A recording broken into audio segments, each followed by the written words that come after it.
പകല് നിങ്ങളെ കാണാതായപ്പോഴേ ഞാൻ ഊഹിച്ചു തല്ലുകൊണ്ട് പുണ്യാളിനെയും കൊണ്ട് ആശുപത്രി പോയി കാണുമെന്ന്. ചികിത്സയൊക്കെ കഴിഞ്ഞു? അതോ ഇനി ബാക്കി ചികിത്സ എവിടെയാക്കാന്ന് വെച്ചോ? എങ്കിൽ അതാ നല്ലത്.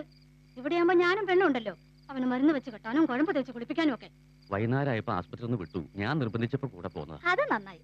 കാര്യം അവന്റെ പെങ്ങളെ കെട്ടിച്ച് വിട്ടേക്കുന്ന ഇങ്ങോട്ടാണല്ലോ. ആണോ? അതെനിക്കറിയില്ല. ഇപ്പൊ അറിഞ്ഞില്ലേ? ഇച്ചിരി മനുഷ്യത്വം കാണിക്കാന്ന് ഞാൻ കരുതിയുള്ളൂ. അങ്ങനെ ഒരു കാണിക്കൽ ഇവിടെ വേണ്ട. ഈ നിമിഷം അവനെ ഇവിടുന്ന് ഇറക്കി വിടുന്നതാ നല്ലത്. എന്തിനാ പതുക്കെയാക്കുന്നേ?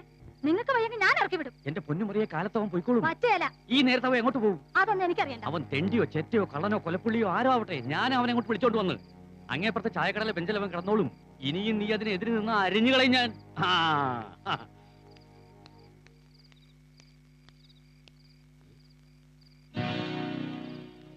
ചാണ്ടി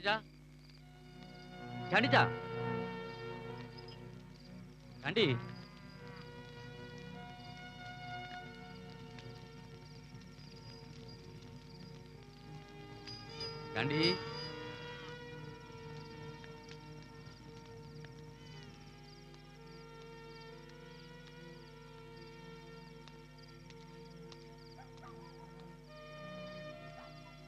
എഴുന്നേക്ക്. അവള് പറഞ്ഞ നീ അത്ര കാര്യമാക്കണ്ട. എടോ എണീക്കാൻ. ഈ ഇരുട്ടത്തിൽ നിന്ന് എന്നാ ചെയ്യാനാ? എണീറ്റ് വരാനല്ലേ പറഞ്ഞേ? അല്ലേലും മറിയോട് ഗർവിക്കുന്ന എന്നാത്തിനാ? ദൈവത്തിന് നിരക്കുന്ന പണിയാണോ നീ ചെയ്തേ? വേണ്ട, ഒന്നും പറയണ്ട. പറഞ്ഞാൽ ചിലപ്പോൾ ഞാൻ നിയന്ത്രണം വിട്ടുപോകും. എന്നെങ്കിലും നേരി കാണുമ്പോ മുഖത്ത് നോക്കി 2 വാക്ക് ചോദിക്കണമെന്ന് കരുതിയതാ. ഇനിയിപ്പോ അതിന്റെ ആവശ്യമില്ലല്ലോ. മൈക്കിളിനെ കർത്താവ് വിളിച്ചു. മനോവേദന താങ്ങാൻ പറ്റാതെ കുടിച്ചാവും മരിച്ചത്. ഈ കടുങ്ക ചെയ്യാൻ എനിക്ക് എങ്ങനെ തോന്നിടാ ചാണ്ടി? പാവ ആനി. ആ പെങ്കൊച്ചിൽ നീ ചതിച്ചു. അവളാ തെറ്റുകാരി. നിന്നെ പോലെ ഒരുത്തനെ അവൾ എന്നാത്തിനെ സ്നേഹിക്കാൻ പോയി. ഏതാനി എന്നെ സ്നേഹിച്ചത്? ദുഷ്ട, മനസ്സാക്ഷിയില്ലാത്തവനാ നീ. ആനി നിനക്ക് അറിയത്തില്ല അല്ലേ? ഊരി ചുറ്റി നടക്കുക അവളിപ്പം. നീ ഒരുത്തൻ കാരണം. വേണ്ടതിനും പറയരുത്. അത് ശരി, സത്യം പറഞ്ഞാൽ എനിക്ക് പിടിക്കത്തില്ല അല്ലേ? മിണ്ടരുത്. സത്യം സത്യമാണെങ്കിലും ചാണ്ടി സമ്മതിക്കൂ. എന്റെ കുഞ്ഞർക്കന്റെ മകൻ സോനു എന്നെ തലങ്ങും വിലം കൊട്ടടിച്ചപ്പോ ഞാൻ എതിർത്തില്ല, കരഞ്ഞില്ല, കമാന്നൊരു അക്ഷരം വേണ്ടിയില്ല. അതിന് കാരണമുണ്ട്. പക്ഷെ ഇതുണ്ടല്ലോ, ഈ നാട്ടുകാർക്ക് മുഴുവൻ അറിയാവുന്ന കാര്യമാണ് ഞാൻ പറഞ്ഞേ. ഏത് നാട്ടുകാർ? പറ. ഏത് നാട്ടുകാരാ പറഞ്ഞത്? പറയാൻ. അതിന് നീ എന്നാത്തിന് എന്നെ കൊല്ലാൻ വരുന്നേ? ഞാനൊന്നും പറഞ്ഞില്ല, നീ ഒന്നും കേട്ടതുമില്ല. പോരെ, ചുമ്മാ അല്ല മറിയ എന്നെ വിവരദോഷി വിളിക്കുന്നു. ഒരു കാര്യമില്ലാത്ത കാര്യം ഞാൻ പറഞ്ഞേ.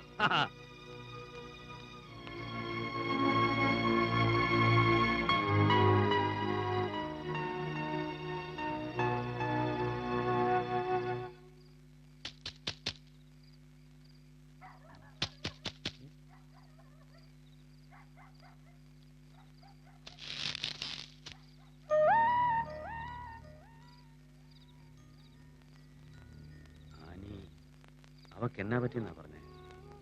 വളണ്ടിയറായി ഒരു ധ്യാന സംഘത്തിനൊപ്പം ഊരി ചുറ്റി നടക്കുക. അപ്പൊ അവളുടെ വല്യമ്മച്ച് മരിച്ചു. ചുരുക്കി പറഞ്ഞ ആ കൊച്ചിന് ആരുമില്ലാതെ. 2 ആഴ്ച മുമ്പ് നമ്മുടെ ഡ്രൈവർ ജോസിന്റെ ഭാര്യ കട്ടാമല പള്ളിക്കടുത്തുള്ള ഒരു ധ്യാന സ്ഥലത്ത് വെച്ച് ആനയെ കണ്ടെന്ന് പറയുന്നു കേട്ടു.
വരുന്നത് മോളിന്ന് ഞാൻ കണ്ടായിരുന്നു.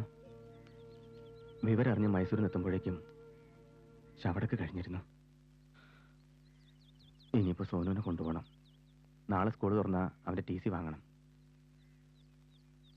ശവടക്കിന് എത്താൻ പറ്റാഞ്ഞത് വലിയ നഷ്ടമായിപ്പോയി. ആ ചാണ്ടിയെ കൊന്ന് കുടലെടുക്കാൻ പറ്റിയ അവസരം അത് പോയി. കിട്ടും. എന്നെങ്കിലും ഒരിക്കൽ എനിക്ക് അവനെ കിട്ടും.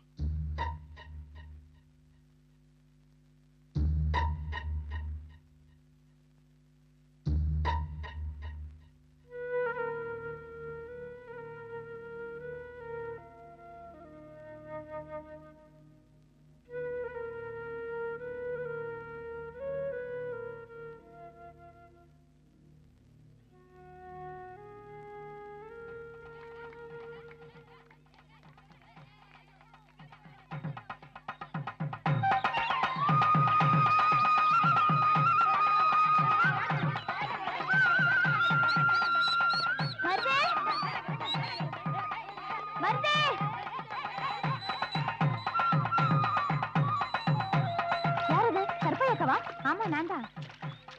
அக்கா அந்த மருதனை எங்கேயாவது கண்டாயிருந்தோ? நான் பாக்கலையே.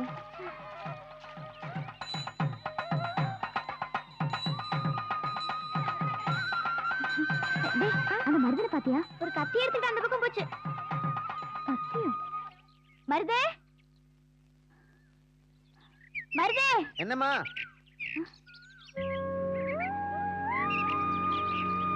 எവിടെ? இங்க இருக்கம்மா. എവിടെ? ഇങ്ങ. ആഹാ, ഇതിനായിരുന്നു നീ കത്തിയായിട്ട് ഇറങ്ങിയത്? ആമാ, ഇന്നക്ക് ഇങ്ങത്താൻ വേല. എന്ന വിശേഷം? ഞങ്ങളുടെ വീട്ടിൽ പുതിയ താമസക്കാർ വന്നു. അവർക്ക് കൃഷിപ്പണിക്ക് സഹായത്തിന് ആള് വേണം. ഞാൻ നിന്റെ പേര് പറഞ്ഞു. അയ്യോ, എനിക്ക് അങ്ങ ഇങ്ങെല്ലാം വേല ഇരിക്ക്. മാമ വേല വേറെ ഇരിക്ക്. മാമനോട് നീ പറഞ്ഞാച്ചാ മതി. അവർക്ക് ഈ സ്ഥലമൊക്കെ ഒന്ന് പരിചയാകുന്നത് വരെ നീ ഒന്ന് സഹായിച്ചു നോക്കൂ. ഞാൻ சொல்லி பாக்குறேன். ஆமா, அவங்க அங்க எந்த இடத்துல കൃഷി பண்ண போற? അത് 5-6 വർഷമായിട്ട് കൃഷിയൊന്നും ചെയ്യാതെ കാട് പിടിച്ച് കിടക്കുന്ന ആ 6 ഏക്കർ സ്ഥലമില്ലേ, അത് മാത്തുക്കുട്ടിച്ചാന്റെ കയ്യിൽ നിന്ന് ഇവര് വാങ്ങി. അയ്യോ, അന്ത ഇടമാ? എന്തേ? അല്ലേ ഇല്ലേ, ഒന്നുമില്ലേ.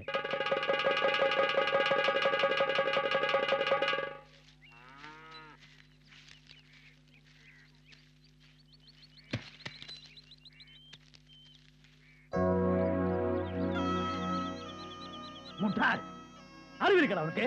பார்த்து போட வேண்டியதானே? மாமா, மாமா, போச்சு மாமா, எல்லாமே போச்சு.